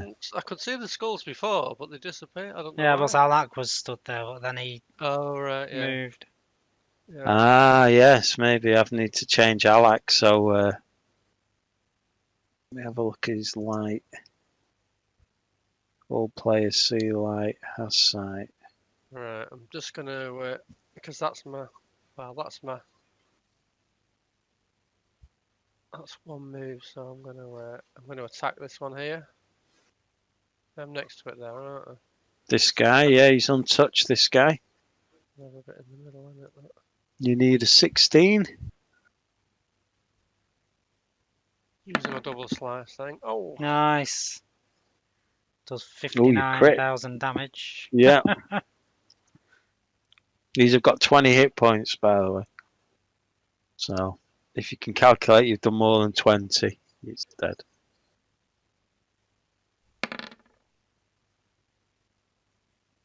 Yep. Yeah. That 36. Okay. So, unfortunately, Edna didn't get to describe how hers died because yeah. there's just this huge emanation of energy flooded out from Edna. You all felt quite healthy from it, and when the light died down, there was just one less skeleton there. Poof, gone. But yes, this one is also dead, Varys. Good job, Edna. Good job, Varys. So you've got one more move, have you? Or have you done now? Yeah. The way it is that it's a double action, that thing. So the second action part of it doesn't really do anything because it has to hit the same target, so I can't do anything else with it. Oh. Okay, so the That's next the end, person there to they go go. is Wigbeard. Right. So, Wiggy wiggy, beard is getting jiggy. unfortunately, I'm gonna have to reload because I'm empty at the minute. So, I'm gonna have to reload, then fire. It's empty. He's going to have to reload. 15, 20, 25. There's so many innuendos in this game. I can't even run in because I've not got enough speed to run in and then do 2 attacks. So I'm just going to reload and then I'm going to roll d20 plus 8. Doesn't one of you have something that makes you run fast once a day? Yeah, I think I've got it. Yeah. 21. Okay, yeah, you hit there Excellent. well and truly. Bracelet of dashing. I've got That's that. right. Oh, have you got it? Oh, you got it right. Oh yeah, I've got the jade cat and the claw. What? So it's a d6 for damage. Yes. 5. That'll do. 5. Good start. It's a very good start. Do you want to describe how it died? Wow, right, okay. So I fired my crossbow and the bolt went straight into its eye and it just shattered into 1,000 pieces and fell to the floor. Wow. And then Very I'm going good. to go and pick my bolt up and dust off the skull remnants. Okay, so Alex steps forward back out of the corridor and apologises for not helping. But he did say that he has noticed that these creatures don't attack him, being a fellow Hell Knight, and as such, he does find it difficult to openly attack them. He said, but had he seen you in any danger in any way, he would have stepped in. But unfortunately, he doesn't feel he's up to openly attacking these creatures. Fair enough. No worries. Okay, so you are in B14. We should So probably have the, a quick search around, really. Should we have a quick search? search around. Does that sound like a good idea? Don't take my word for it.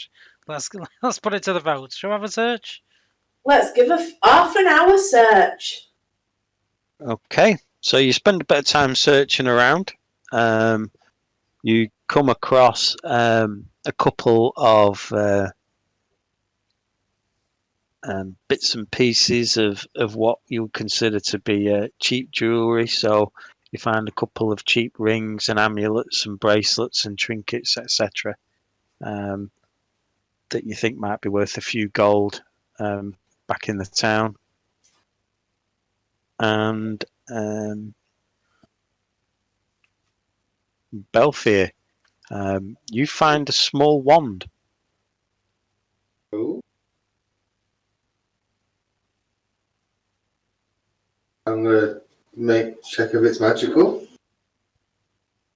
It is indeed magical, yes. I'd have been And while surprised you if it cast, wasn't. yeah, yeah. While you do cast it, you do notice that the halberd. I don't know whether is it. Are you carrying it or has Varys got it? Varys has got it. Okay, so you do notice that the halberd that Varys is carrying is also magical. Ooh. Varys, that thing you got, it's magic. Oh, thought it felt like. Not only does it feel light, but it has similar runes on it to the other weapons that you know enable you to hit easier. Nice. Okay. Okay, cool. I'll just stick that in the bag then and think, cool, I'll take more of a gander at that later, figure it out. Okay. So, where would you like to go now? It is up to you guys. Should we keep heading east while we're down here? Can't believe how long we've took tonight searching 2 rooms.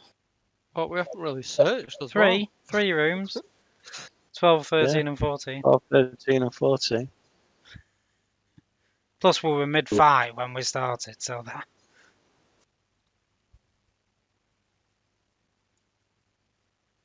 So, Let's go. Let's keep you it do moving. spot this small corridor leading off, and as Alex said, and there's a door at the end. I wonder if this door leads to the same place as the other door that was in the room above us. I wonder. There's a strong chance that it probably will. Yeah, I mean, Varys with his mining and his knowledge of underground, he sort of agrees and says yes. You know, strictly speaking, we're running in the same direction. We've covered roughly the same distance. There is a door in the other room just to the north of us, so he seems to suggest they both come into the same room, as you probably can all see. Right, let's do it. Let's go through. Behind this door. Okay, Alex steps in first.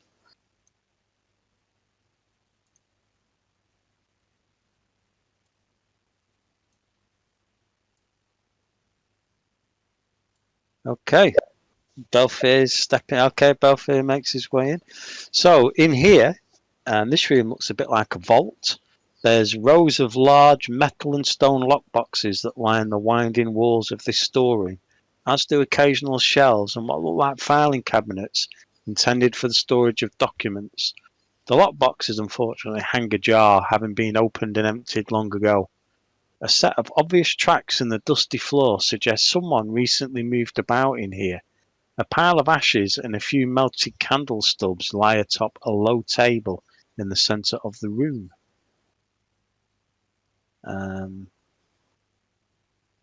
Belfier, you spend a bit of time looking at these tracks and note that although they are around the central table, they do seem to head off towards the door in the northeastish corner of the room. Looking at it and your tracking knowledge, you can sort of deduce that the steps initially came from that door. There was a bit of moving around the table before the steps went towards the door here. And then what you found was the tracks retreated back to this particular doorway.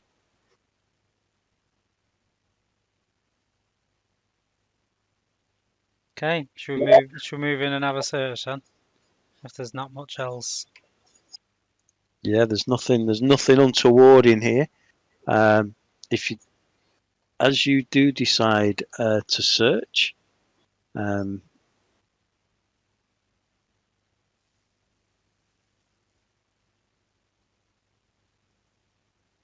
There's nothing much really else of value in this room.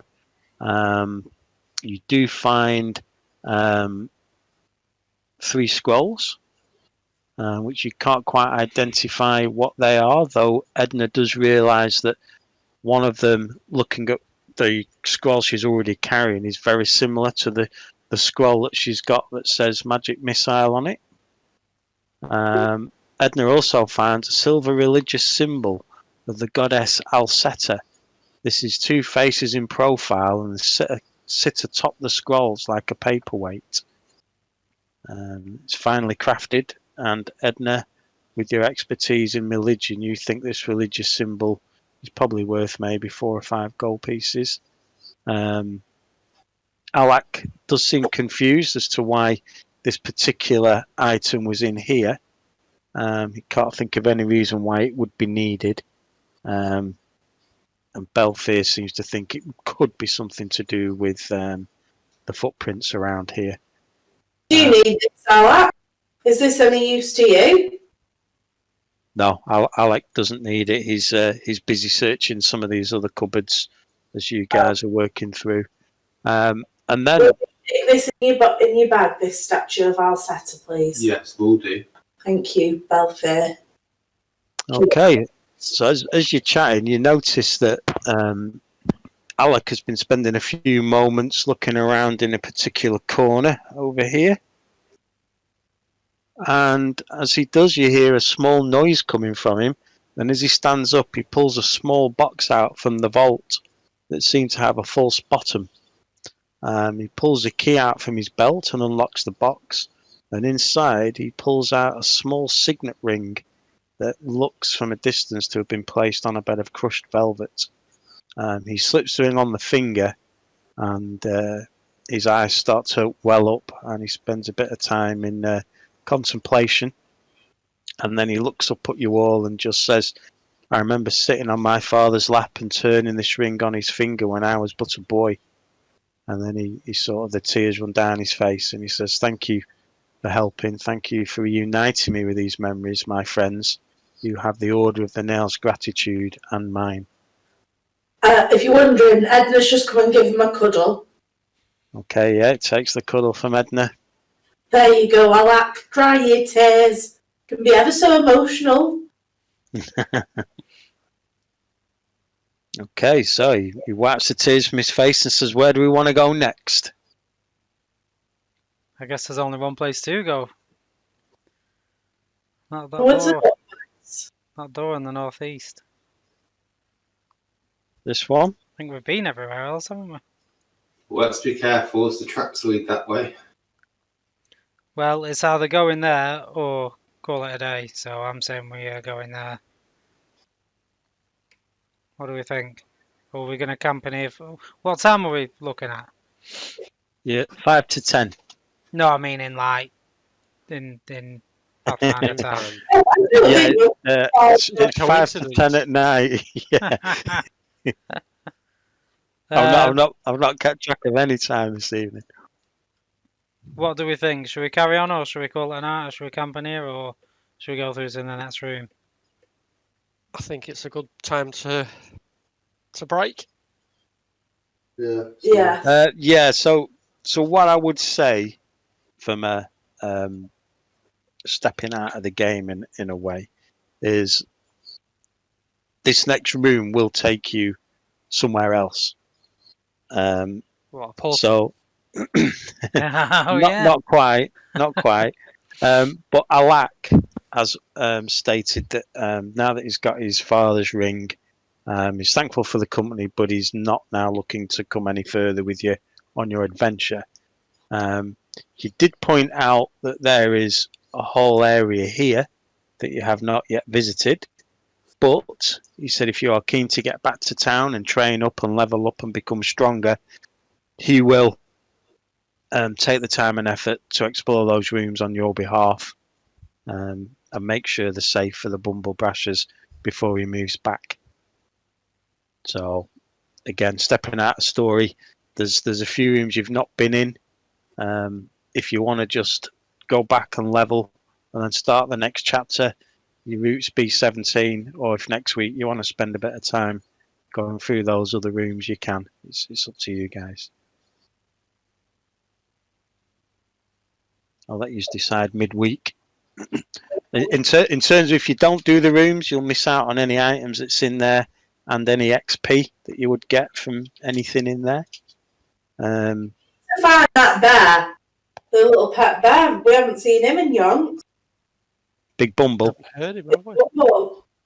No, you did hear him, I think, not last week, the week before.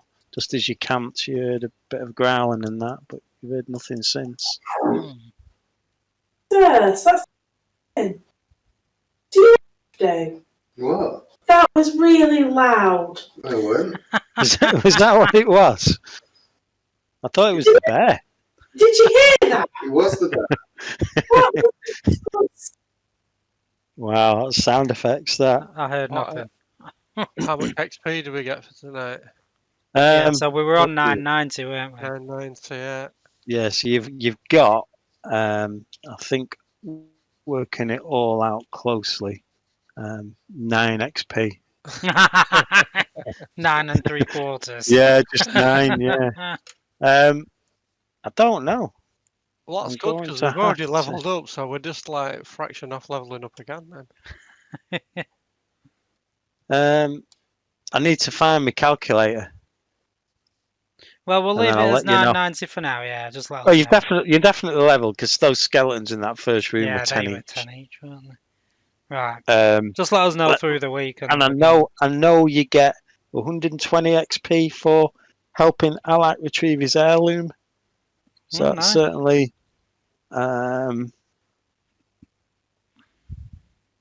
You also, because you have killed all of the undead, you also get another 120 XP for destroying the ward in that room. If you'd have gone back to it once you'd finished killing the Hell Crowns, you would have noticed that that's gone. So I think there's quite a bit of XP to come. I just need to find that spreadsheet. Excellent. Yeah, it's interesting. There's different ways you could have done it. So there's bits. I don't know if you've picked up, but there was bits of emblems and stuff of the Hell Knight's armor in the Citadel and that.